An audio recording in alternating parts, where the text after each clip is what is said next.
A la mañana pensamos, y si mientras estamos o estamos yendo, el Señor Jesús volviera,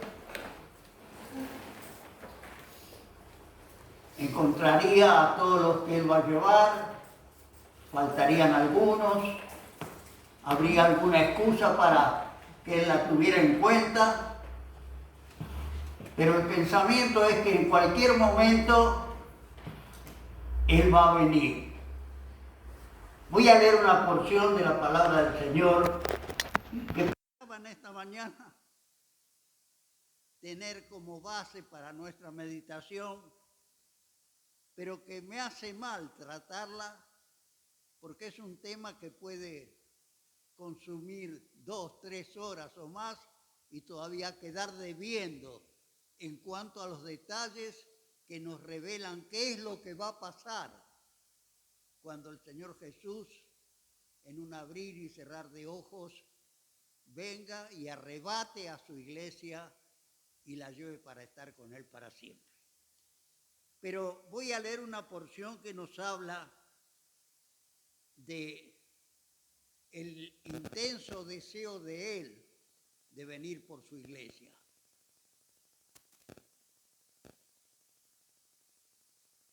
Dijo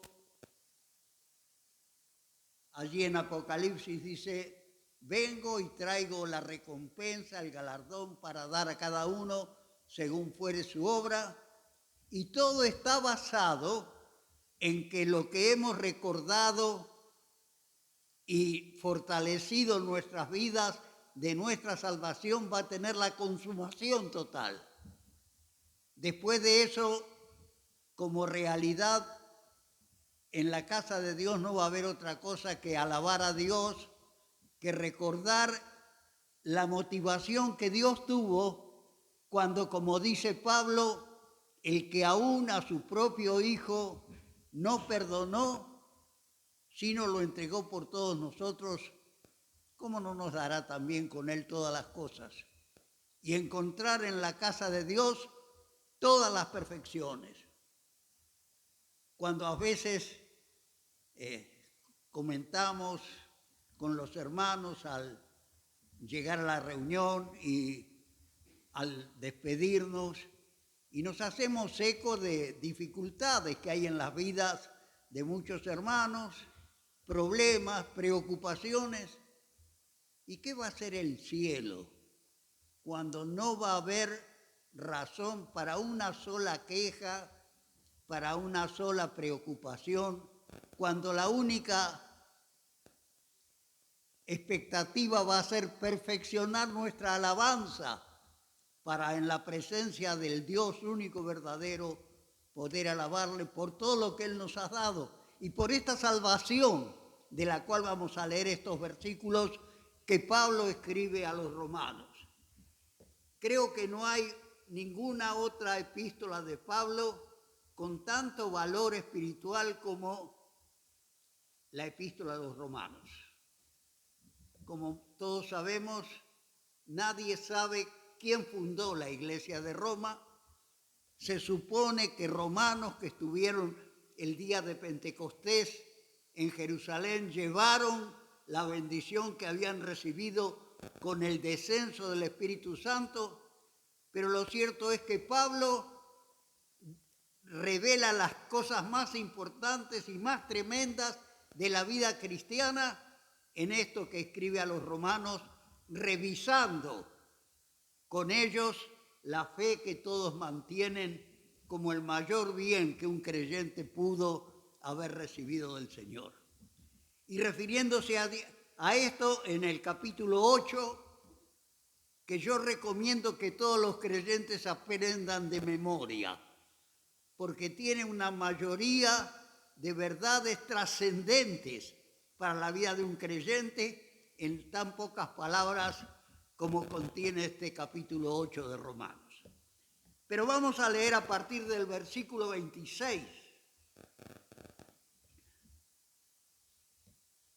De igual manera, el Espíritu nos ayuda en nuestra debilidad, pues ¿qué hemos de pedir como conviene? No lo sabemos, pero el Espíritu mismo intercede por nosotros con gemidos indecibles. Mas el que escudriña los corazones sabe cuál es la intención del Espíritu, porque conforme a la voluntad de Dios intercede por los santos.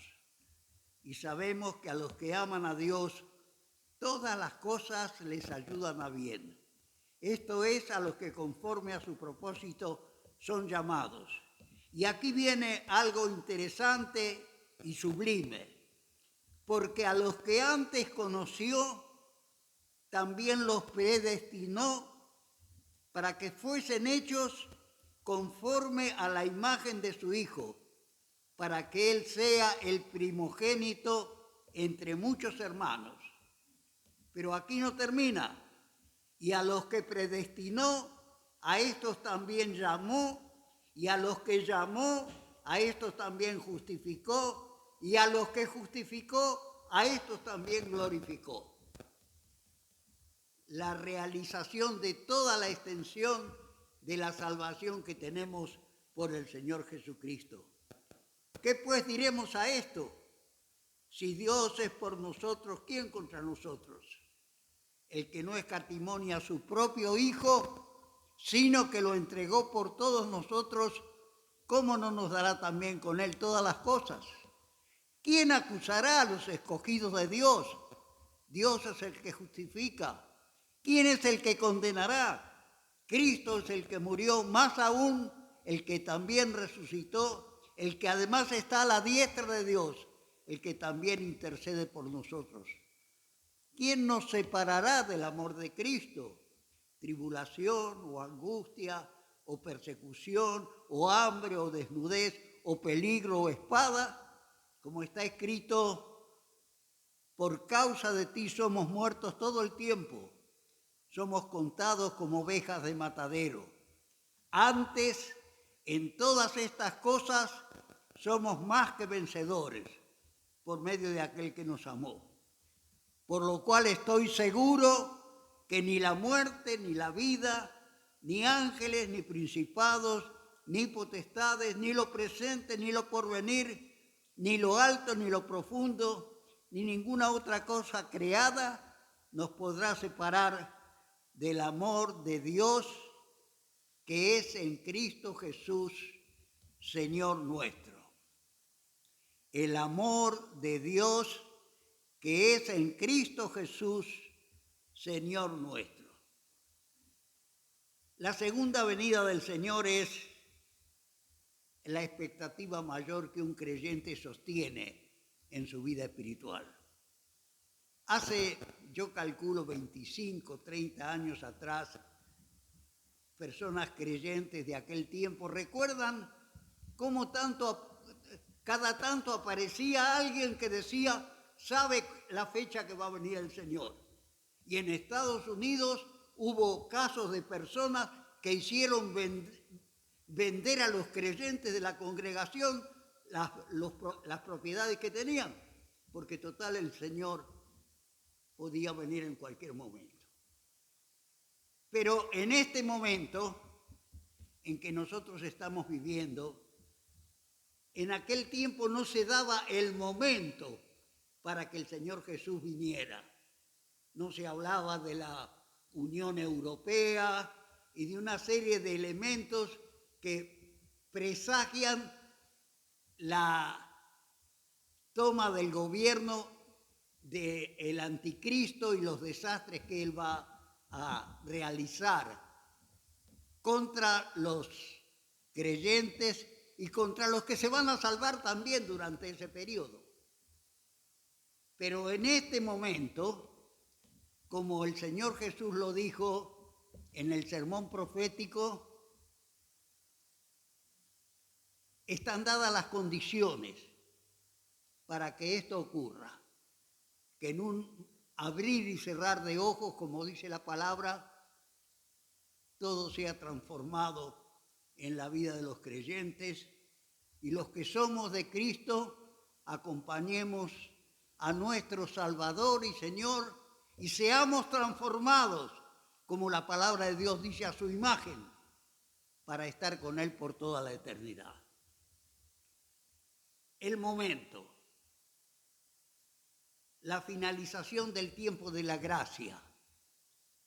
Como la palabra de Dios dice en algún momento, el que impide va a ser arrebatado de la tarea que había hecho hasta ese momento, imprimiendo en la vida de las personas que van a creer las verdades fundamentales para su salvación, haciéndoles ver su condición de perdidos, haciéndoles ver la obra de Cristo. Cuando nuestro hermano presentaba el recordar la sangre de Cristo, me vino a la mente este pensamiento. Allí Pablo dice, no con cosas corruptibles como oro o plata, la sangre de Cristo. ¿Qué me quiere decir con esto? Que cuando estemos en la casa del Señor, la sangre de Cristo va a ser recordada. No es algo corruptible, es incorruptible. Y como la palabra de Dios lo enseña, tiene valor para hacer todo lo que Dios dispone que un creyente pueda hacer basándose en la sangre de Cristo. Hasta que Él aparezca, y como dice alguna parte del Apocalipsis, los que somos creyentes nos regocijemos por ver el rostro, la cara de aquel que quiso venir y allí en el Calvario ocupar mi lugar, dar su vida para que yo no muriera y darme una salvación que es por toda la eternidad. Pero quiero en esta mañana, en primer lugar, hablar acerca de 3 cosas solas, no se asusten, vamos a poder ir a almorzar a casa. La primera de ellas es el amor de Cristo, que la palabra de Dios nos enseña, ha sido derramado en nuestros corazones por el Espíritu Santo que nos ha sido dado.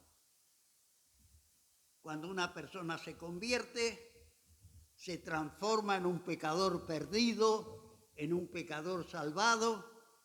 La palabra de Dios nos enseña que Cristo viene a nuestras vidas. En Juan, el capítulo 14 y el versículo 23, pareciera que Juan amplía esta verdad cuando dice, os he dicho estas cosas estando con vosotros.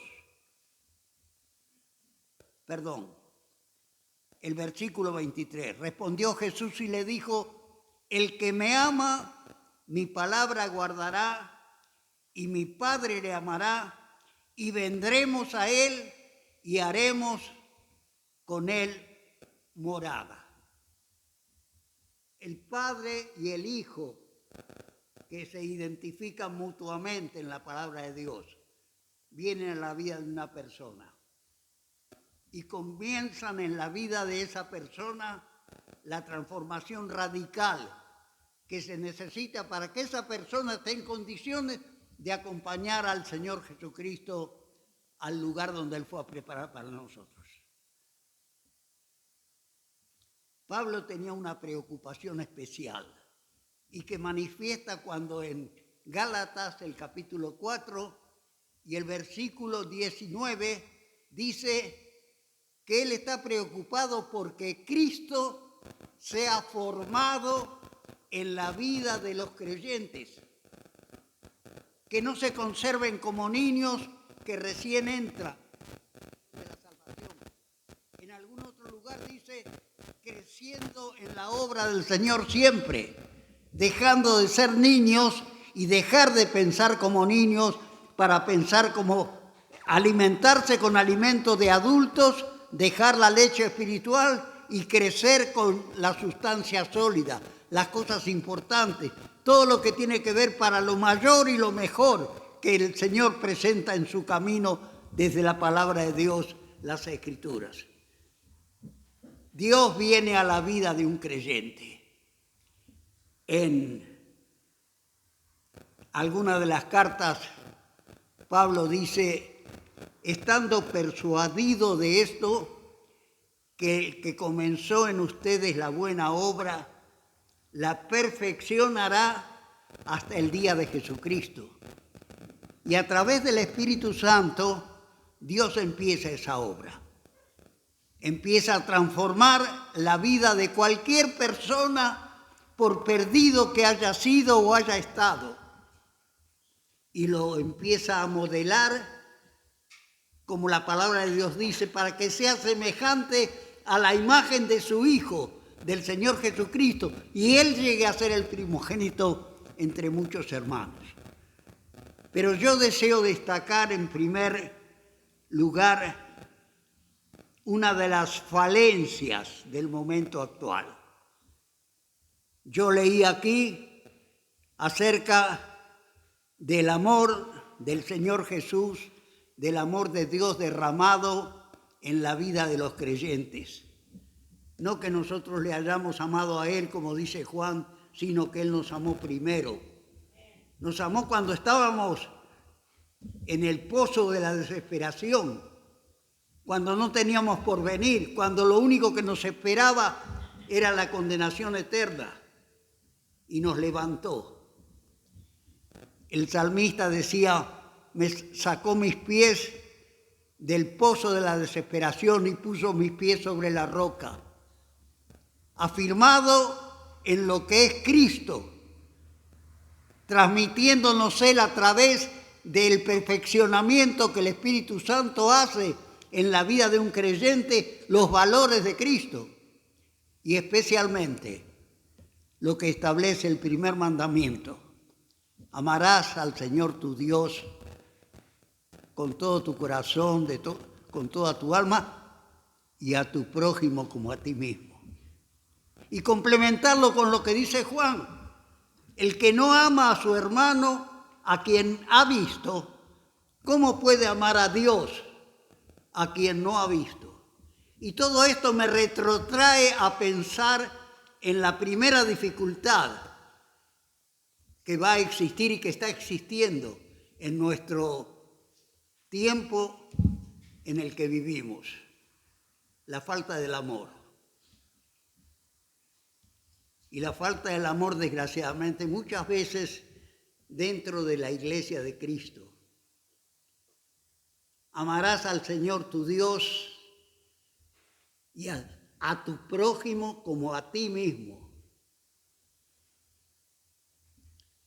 Queridos hermanos, la otra cara de la moneda es la que Pablo da en 2 Corintios, el capítulo 5 y el versículo 17, donde él dice: si alguno está en Cristo, nueva criatura es. Las cosas viejas pasaron, he aquí todas son hechas nuevas. Cristo en nosotros y nosotros en Cristo.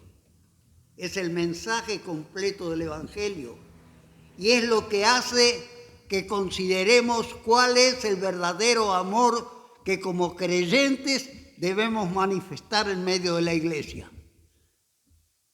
Pablo en algún lugar habla de que este amor se traslade a necesidades materiales de los creyentes, pero es inevitable pensar que se traslade al mayor bien que uno puede dar a los creyentes ayudando en las cuestiones espirituales, y que él llegue a entender por completo el valor de la salvación que ha recibido, como decía aquí, a través de que Dios entregó lo que más le valía a él para que un pecador perdido como yo, o como Pablo que decía, yo soy el primero de los pecadores, pudiese ser trasladado de esta situación de perdido, gozar lo que se llama la libertad gloriosa de los hijos de Dios y amar con el amor de Jesucristo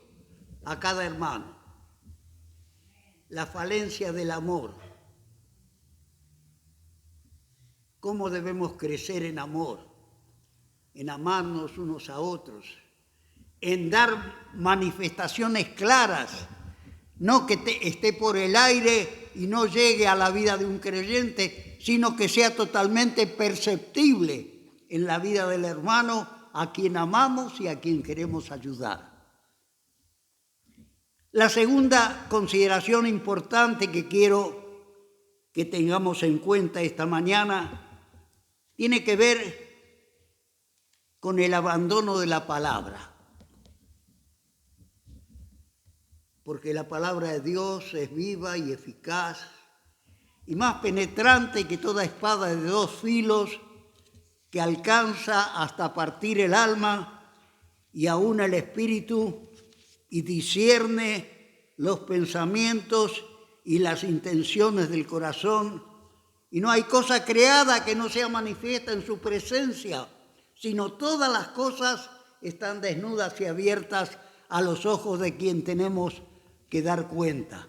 Pero nos hacemos eco de lo que dice Deuteronomios en el capítulo 6 y el versículo 7,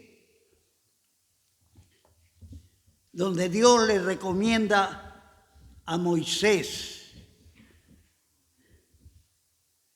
estas palabras que yo te mando hoy estarán sobre tu corazón y las repetirás a tus hijos y hablarás de ellas estando en tu casa y andando por el camino y al acostarte y cuando te levantes, y las atarás como una señal en tu mano y estarán como frontales entre tus ojos y las escribirás en los postes de tu casa y en las puertas. En todo lugar de nuestra vida y de nuestra actividad debe darse prioridad al valor de la palabra de Dios. Cuando estas cosas no ocurren, es posible que el amor no crezca en la vida del creyente. Y cuando esto lo respetamos y memorizamos la palabra de Dios, porque la palabra de Dios vale para ser memorizada, para que no nos olvidemos de ninguna de las exigencias de ella ni del aporte que tenemos que hacer por conocerla a pie juntillas. La infalible palabra de Dios. En Juan, el capítulo 5, en el Evangelio de Juan, desde el versículo 5 hasta el versículo 17, encontramos 10 cosas que sería largo mencionar, relacionadas con la acepción de la palabra de Dios, del valor que ella tiene que tener en nuestras vidas, de las previsiones que tenemos que tomar para que ello no ocurra.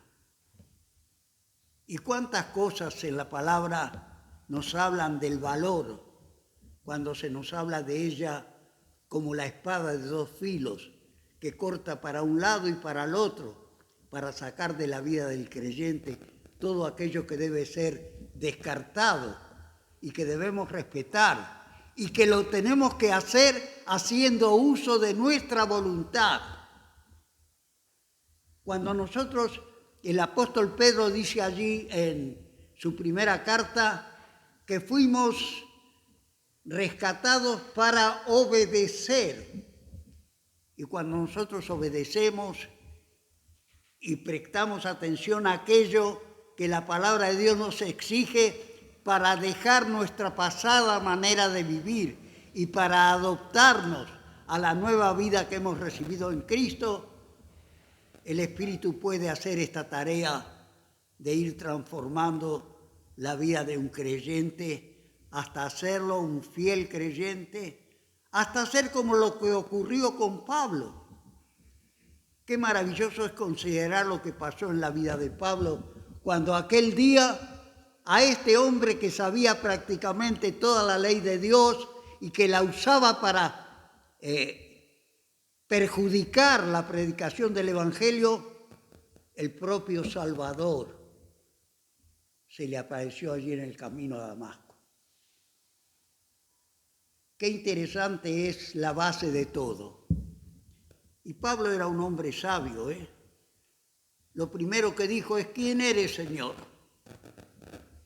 Y qué importante es que nosotros, al emprender el camino que tenemos por delante. Hay una promesa que yo reclamo todas las mañanas: te haré entender y te enseñaré el camino en que debes andar, sobre ti fijaré mis ojos. Cuando nosotros empezamos en el camino llenando las condiciones que la palabra de Dios nos exige, el Espíritu Santo hace la obra de transformación. Ve que lo que nosotros tenemos que hacer lo hacemos, y Él hace lo que nosotros no podemos hacer. ¿Quién eres, Señor? Y el Señor le dijo: yo soy Jesús. Él habrá leído a lo mejor la declaración de Mateo, o la habrá conocido por las profecías cuando se refieren a ese lugar tan humilde en el cual iba a nacer el que iba a ser el príncipe en Israel, el Mesías prometido. Yo soy Jesús a quien tú persigues. Y qué importante es la reacción de aquel encuentro. ¿Qué quieres que haga, Señor? Porque el amor de Cristo en nuestra vida, en un momento como el que estamos viviendo, requiere que cada uno muestre por sus obras el amor que tiene y la fe que está profesando en el Señor Jesucristo. Y cuando esto ocurre, el Señor nos enseña cómo Él nos usa en cosas que no pensamos que nos podía usar, pero que son necesarias en el desarrollo de la tarea. Ayudar a un hermano, apoyar la tarea que están haciendo, no estar tranquilo hasta que no encontremos en qué lugar Él quiere que nosotros actuemos, pero nos sentimos que tenemos que actuar en base a lo que Dios entregó, el que aún a su propio Hijo no perdonó. Aquellas palabras de la cruz: Padre, Dios mío, ¿por qué me has desamparado? Y la constancia que tenía de que lo había desamparado para ampararnos a nosotros. El amor de Cristo, el respeto por la palabra y el vivir conforme a lo que todo lo que ella exige de cada uno de nosotros. Pero un tercer elemento que yo considero importante para este momento especialmente es el que encontramos en Efesios, el capítulo 6 y el versículo 11 en adelante.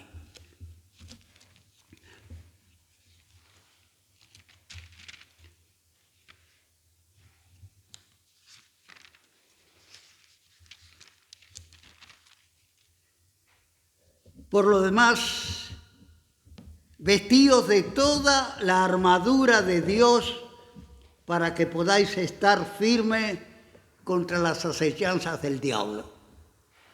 Pedro va a decir que el diablo es como un león rugiente que anda dando vueltas buscando a quien devorar, no pegándole un susto, no haciéndole ver que puede correr peligro, no, para devorarlo.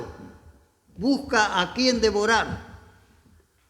Y dice Pablo: porque no tenemos lucha contra sangre y carne, sino contra principados, contra potestades, contra gobernadores de las tinieblas de este siglo, contra huestes espirituales de maldad en las regiones celestiales. Por tanto, y acá viene la segunda vez, tomad toda la armadura de Dios. Ante los ataques del enemigo no podemos dejar de lado una parte de la armadura. Cuando yo pensaba en esto, venía a mi mente la vida de Goliat, aquel tremendo enemigo de Israel, que iba a cada rato y desafiaba al pueblo de Israel. David se vistió con una armadura propia de aquel tiempo que tenía partes metálicas y dijo: no, yo no puedo usar esto, no lo tengo. y fue a elegir piedritas para tirar con la honda. El gigante venía cubierto por todos lados de hierro. Tenía la frente descubierta. Y David le embocó la piedra en la frente y lo derribó. Y fue la mayor victoria, creo, que David realizó en toda su vida. Toda la armadura recomendada 2 veces para que no haya parte nuestra expuesta a las tentaciones, a los ataques del enemigo, a que se impida que nuestro Salvador y Señor vuelva para llevarnos para estar con Él para siempre. La única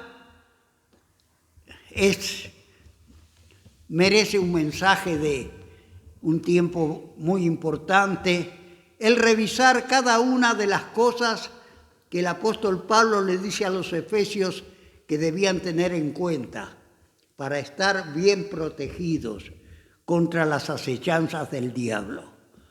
Pero destaco algunas y con esto vamos a finalizar esta meditación. El escudo de la fe. El escudo de la fe dice contra los dardos de fuego que podáis apagar todos los dardos de fuego del maligno. No hay ningún chiste con lo cual Satanás nos ataque. Todas las cosas que él esgrime contra nosotros son para destruirnos.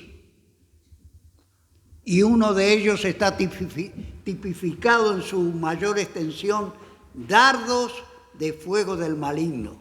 Considerando, por supuesto, que todo esto viene desde el punto de vista espiritual, porque Pablo dice, no tenemos lucha contra sangre y carne, sino contra potestades, contra los gobernadores de las tinieblas de este siglo, contra huestes espirituales de maldad en las regiones celestiales. Para todo esto es imprescindible tomar toda la armadura de Dios. El escudo de la fe tiene que ver con las promesas de Dios. Aceptarlas. Las promesas de Dios, decía el fundador del Ejército de Salvación, son verdaderas si tan solamente las creemos. En la promesa que mencioné, Dios dice que nos va a hacer conocer el camino, pero que va a poner nuestros ojos sobre nosotros. Y conocer el camino sin que la mirada del Señor nos esté orientando, nos deja en una cuarta parte del camino, ni en la mitad siquiera. Y luego nos habla de la única arma agresiva a la cual hemos dado mención, la espada del Espíritu, que es la palabra de Dios.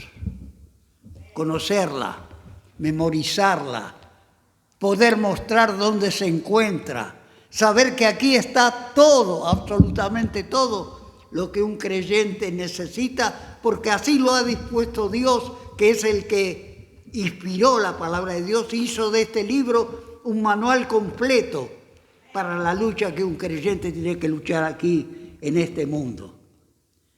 Aquí también el apóstol Pablo dice, como león rugiente, ¿a quién devorar? Hay algunos pasajes del Antiguo Testamento, especialmente de un profeta que desobedeció a Dios volviendo por el camino que no tenía que volver y se encontró con un león y el león lo mató. Y cuando el que le había engañado al profeta de Dios fue a buscarlo, encontró que el león estaba sentado al lado de él y no lo había devorado. Pero aquí Pablo dice que no es así con esto, que él viene para devorar las virtudes, resistir en el día malo. Como estamos hablando, el Señor Jesús en el sermón profético dijo cómo era el día que estamos viviendo. El hermano Billy Graham decía, la Biblia es más actual que el diario de mañana, porque está inspirada por Dios, porque está haciéndonos conocer el recorrido de toda la voluntad de Dios para con todo lo que Dios ha creado. El día que viene no es un día bueno, es un día malo, y es malo si no tenemos a Cristo en nuestras vidas. Pero después que dice, estar firmes habiendo acabado todo. Y eso es lo que más puede fallar en este tiempo. El no estar firmes, el delegar responsabilidades, el no aceptar los valores importantes de la Escritura para crecer en fe. Allí en 1 Corintios 15, 58, Pablo le dice a los corintios, una iglesia que le había dado todos los trabajos habidos y por haber, creciendo en la obra del Señor siempre. El amor de Cristo, nosotros en Cristo y Cristo en nosotros, el amor que produce en nuestras vidas y toda la armadura completa. ¿Por qué? Porque la armadura tiene un broche que es imprescindible que mencionemos. Velando en ello con toda perseverancia y súplica por todos los santos y por mí. La responsabilidad de Cristo extendía a toda la congregación, al hermano que más lo necesita como al que menos lo necesita, a todos ayudándolo, apoyándolo, permitiendo que el Señor en su gracia los levante y les dé otra vez la responsabilidad que antes tenían. Pero todo esto ocurre orando en todo tiempo, con toda oración y súplica en el Espíritu. Leímos allí en Romanos cómo el Espíritu nos ayuda y cómo acomoda nuestra súplica y nuestra oración a la voluntad de Dios para que Él pueda contestarla.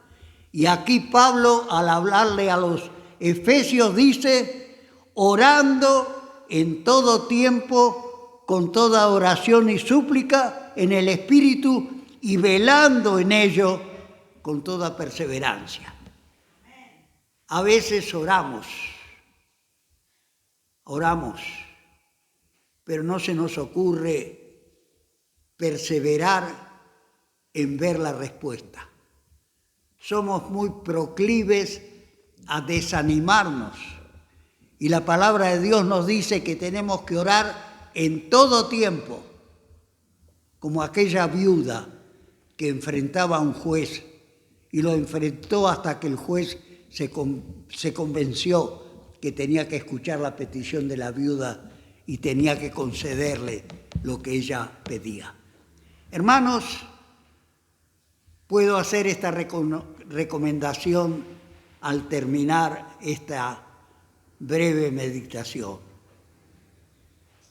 El amor de Cristo en nuestros corazones por el Espíritu Santo que nos ha sido dado para ayudar a todos, a los que son creyentes y buscar a los que no son creyentes y verlos entrar por la puerta de la salvación. La palabra de Dios, toda la palabra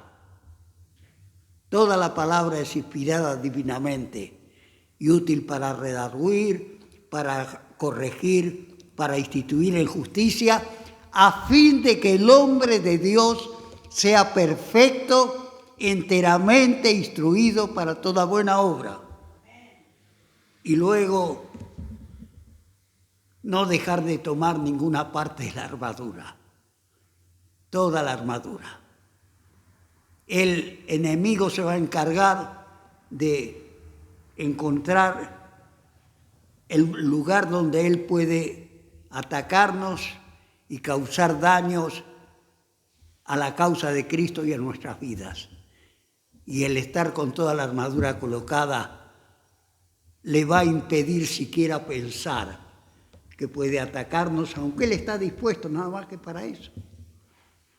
Que la gracia del Señor, que se está por acabar, porque cuando el Señor Jesús venga y el Espíritu Santo sea arrebatado, el día de gracia que nosotros disfrutamos, que nos da entrada a la iglesia del Señor Jesucristo, que es lo que Él va a venir a buscar en su segunda venida, no ocurra más, y la iglesia disfrute las glorias. La promesa del Señor: voy a preparar un lugar. Y Él no prepara cualquier lugar, Él prepara el mejor lugar. No vamos a poder decir: Señor, pero me falta esto o me falta aquello. No, va a estar todo lo que necesitamos, y que la gracia que nos trajo a la salvación nos haya mostrado que vamos a encontrar cuando disfrutemos por sobre todas las cosas la presencia de Dios. El cielo va a ser cielo especialmente por una cercanía única que Dios va a establecer para que sus hijos estén alabándole y dándole la gloria que Él merece. Que el Señor nos dé la fuerza que necesitamos para llegar, perseverando. El que en mí persevera, le dijo Jesús a sus discípulos, lleva frutos y frutos que permanezcan. Y estamos para eso. Amén.